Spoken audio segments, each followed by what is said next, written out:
These are my kids, and these are their toys that I let go of in the hopes that they would play better. So, like many modern moms, I was drawn in by the promises of the educational toy. Puzzles for spatial ability, ball drops for eye tracking, dolls for empathy. But a few hundred years ago, children had almost no toys. This suggests that toys might not be essential for human development. Which then makes me wonder, what if toys are actually a hindrance to play? After weeks of research and testing at home, I've found a simple approach to make decluttering toys effortless and transform your child's play. In today's video, I'll share my 30-minute decluttering method to help you simplify toys with ease and prepare you to confidently handle any resistance from your kids. You might be wondering, will my kids actually play better with less? So let me show you what play looked like when we had more toys and the change that simplifying had on my kids.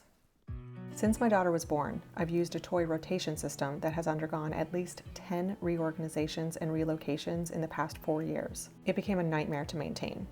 Not only did I struggle to keep a mental inventory of everything we owned, at one point I even considered making a literal inventory, but that felt like overkill. But I also had to find time, often when the kids weren't around, to perform the rotations. If I couldn't keep up, I'd be hard on myself, and this was all before the kids discovered there were more toys in hiding. Eventually, my daughter caught on. When she played with the toys we had out, she couldn't stop thinking about the ones in storage, fracturing her concentration. Most play sessions were interrupted by her requests to get out more toys. By the end of the day, every toy we owned was scattered across our living room, making the rotation system obsolete. Kim John Payne, author and advocate for simple living with kids, tells us, children need time to become themselves. If you overwhelm a child with stuff, they will know only one emotional gesture: more. Claire Lerner, a child development specialist, studied the impact of inundating children with toys. She found that an excess of playthings can impede development and potentially cause harm. According to Lerner, kids can become overstimulated and struggle to focus on a single activity long enough to learn from it, often leading them to shut down. In my research, I made an essential discovery from Dr. John Riker, a clinical pediatric psychologist at John Radcliffe Hospital in Oxford. I learned there are 2 stages of engagement with materials: exploration and play. In exploration, kids ask, what does this object do? And in play, kids ask, what can I do with this? I think many parents confuse exploration for play, and in doing so, make the mistake of assuming more toys is the solution to kids losing interest in their existing collection. We're misdiagnosing the problem.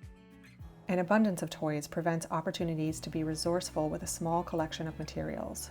Resourcefulness is a skill that develops best with regular practice, and it supports imagination. When I finally decluttered and showed my kids an empty closet, their focus shifted. Suddenly, the toy display shelf became a kitchen, magnetiles turned into pizzas and pies waiting to be baked, and building blocks became salad ingredients. Independent playtime expanded dramatically from a few minutes to 30, 40, 60 minutes, and sometimes even hours for my 4-year-old. And there's research to support what I observed. Here's my summary of it. When kids have less toys, they experience less overwhelm, which leads to deeper focus, more resourcefulness, which encourages inventive play, more teamwork, as sharing and collaboration become easier, more appreciation, leading to better care for their things, more calm, resulting in greater well-being. Even with my carefully curated collection of educational toys, where I invested time and money into thoughtful purchasing and organization, I still encountered many of the issues common in homes with an excess of toys. In her exploration of A History of Western Parenting, Michaeline Doucleff, author of Hunt, Gather, Parent, identifies 3 pillars of our modern approach to kids. 1, give things. 2, teach constantly. 3, praise often. In my case, I'd fallen into the trap of the first 2, what Doucleff calls thingamajig apocalypse and learn-a-palooza. Looking at history, we find that a few hundred years ago, children made their own playthings from found objects. However, the Industrial Revolution changed everything. With the advent of mass production, middle-class families having more disposable income, and new psychological theories emphasizing the importance of play, we saw a dramatic shift in the cultural view of toys. Add to this the mid-20th century drive to keep America globally competitive, aka Learn-a-Palooza, and you get our obsession with educational toys. As Doucleff puts it, as a parent, it was no longer enough to make cookies with your 4-year-old son. You also had to give him a math lesson on fractions. Coincidentally, I have a book about baking muffins designed as a math lesson. Part of the reason I dove into the research is because I was so tied to the idea that if my son didn't have this pegboard and hammer, he'd never build the skills it purports to promote. Saying it out loud, it sounds kind of dumb, but there it is. Kim John Payne offers a list of types of toys to get rid of, and among the categories are toys that claim to give your child a developmental edge. Payne suggests that thinking about toys in this way can be harmful because it derails play. Play is not a race. It's not an advancement opportunity. You might have noticed the potential for newfound freedom as a parent. Not only does this path liberate us from a false sense of responsibility and parental control over play, but also it creates an environment where imaginative and independent play can thrive. While it won't happen overnight, independent play is a skill children develop with practice. For many parents, even just 60 minutes could transform their days.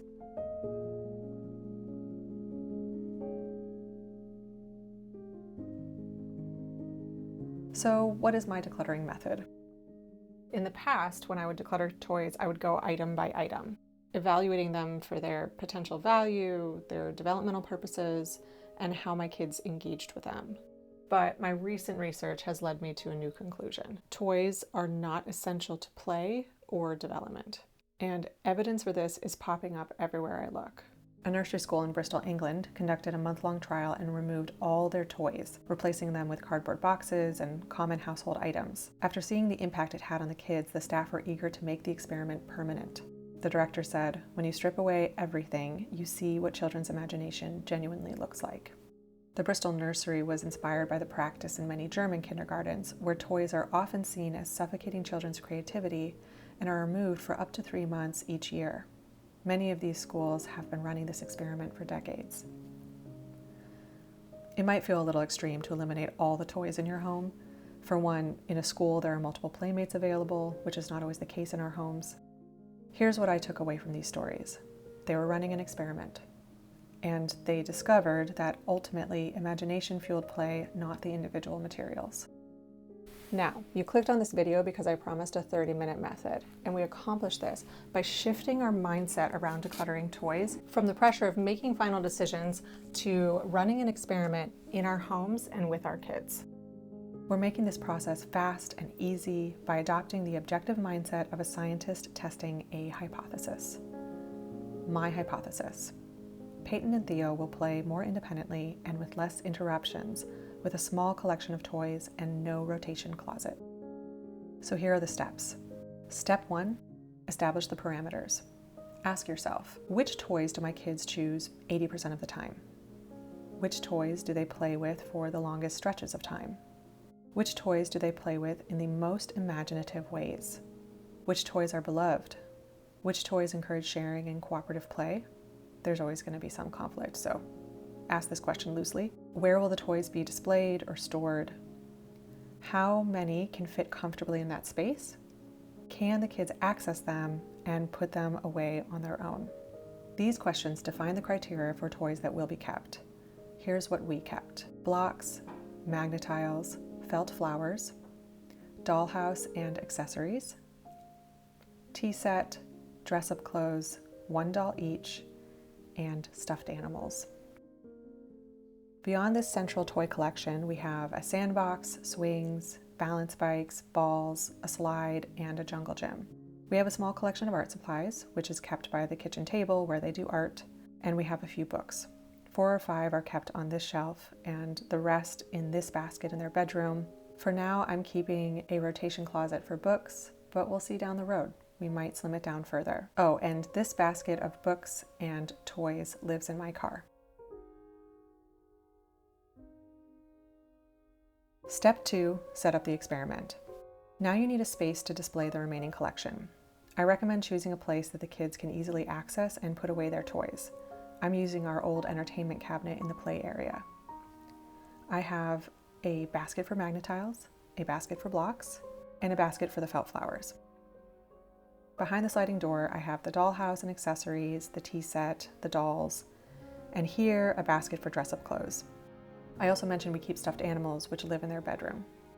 Next, find a place in your home to stash every toy or material that isn't going to be included in the experiment.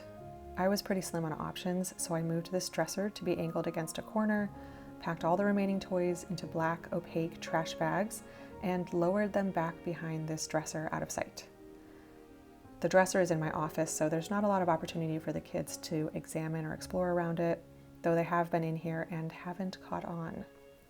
Okay, if I get down on the floor, I can see this from my kids' perspective, and I don't think they're going to be able to notice that the toys are tucked behind, so we are all set. One of my favorite things about this approach is that the toys are already bagged up, which means that if you do decide to donate them, you can just grab them, throw them in the car, and they're ready to go. Finally, decide how long you'll run the experiment. I decided to do it for 3 months. Step 3. Observe and draw conclusions. The first 2 steps can easily be completed in 30 minutes.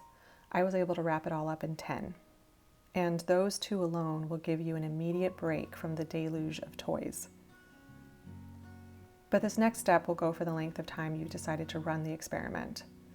While this does extend the decluttering process, after all, you're not making final decisions today, it gives you an opportunity to experience living with less and sets you up to confidently make final decisions about what stays and what goes. During this time, your focus will be to observe. Observational techniques for learning are used across many fields, including anthropology, medicine, journalism, and child development. In fact, many educational and child care approaches have been developed through the technique of observation, including the Montessori method. So there are specific processes that you can follow for conducting an observation, but in the case of your own home and kids, I'd recommend a more informal approach. Here's what I did. I sat in the room while my kids played, often with a book. This gives them the impression that we're all together, which they like the closeness, but mom isn't playing with them. I remained quiet. Not talking improves my observational skills, and it helps me to avoid disrupting their concentration. I made notes in my head about their play. Specifically, I noticed it was deeper because they weren't asking to get out new toys. It was more imaginative because they were repurposing available toys for different means. It was more collaborative. And I'm not sure about this, but I suspect that once they'd gotten into a deeper, more imaginative play, their brains were better able to adapt to and accept each other's contributions. These observations helped to validate my hypothesis and gave me the confidence I needed to finally let go of the remaining collection. Now, you might be saying to yourself, I can't possibly do this, my kids are going to fully freak out. But here's why I think that's probably not true. I have come across countless stories of parents, including the Minimal Mom, Joshua Becker of Becoming Minimalist, intentional living YouTuber Margaret Matheny, who significantly stripped back their toy collections and reported that their kids barely noticed, which is kind of anticlimactic. And you might be thinking, but those are YouTubers and minimalist bloggers and freak of nature parents. They don't count. Listen, like them, I am just an idiot with a camera. And respectfully, there's nothing those parents have that you don't. But if you need an example from people who don't write about or video their lives, in Simplicity Parenting, Kim John Payne tells the story of siblings Mikey and Elise, who were so overwhelmed by their toy collection that they never played. Instead, Elise organized the toys while Mikey tried to destroy them, leading to constant conflict due to their diametrically opposed responses to the clutter. After simplifying the collection, their parents said the kids didn't even notice the change. They just finally started playing. And here was my experience over the 3 months. My daughter remembered her puzzles and this hammer. So I'm going to keep these, which is why this approach works so well. I didn't get rid of them, I just packed them away temporarily, and we learned from that. I also found a few other things that I think we should keep. So we have a small collection that's going to stick around and be added to what we've been working with for the past 3 months, but there's a lot that's going to be going today. There are also some toys that are sentimental for me. I kept those too. With everything else, I felt confident to let go, so some were sold and some were donated. Some parents actually have a more serious concern, that their children will experience literal trauma as a result of a toy declutter. I'll grant that in certain circumstances and with certain toys, the loss of that toy could be deeply upsetting. I don't think I'd go so far as to call it trauma, since the American Psychological Association defines trauma as any disturbing experience that results in significant fear, helplessness, disassociation, confusion, or other disruptive feelings intense enough to have a long-lasting negative effect on a person's attitudes, behavior, and other aspects of functioning. If we're calling the loss of a toy trauma, then we've seriously overhyped the meaning of toys, which honestly isn't even that surprising. We live in a culture where companies spend tens of billions annually advertising toys to consumers. Mary Pfeiffer, in her book, The Shelter of Each Other, notes that advertisements subtly convey the message that products can address intricate human issues and fulfill our needs. Payne suggests that these messages, over time, create both entitlement and a false reliance on purchases. I don't want to completely dismiss the concern, even though I think that in most cases it's overblown.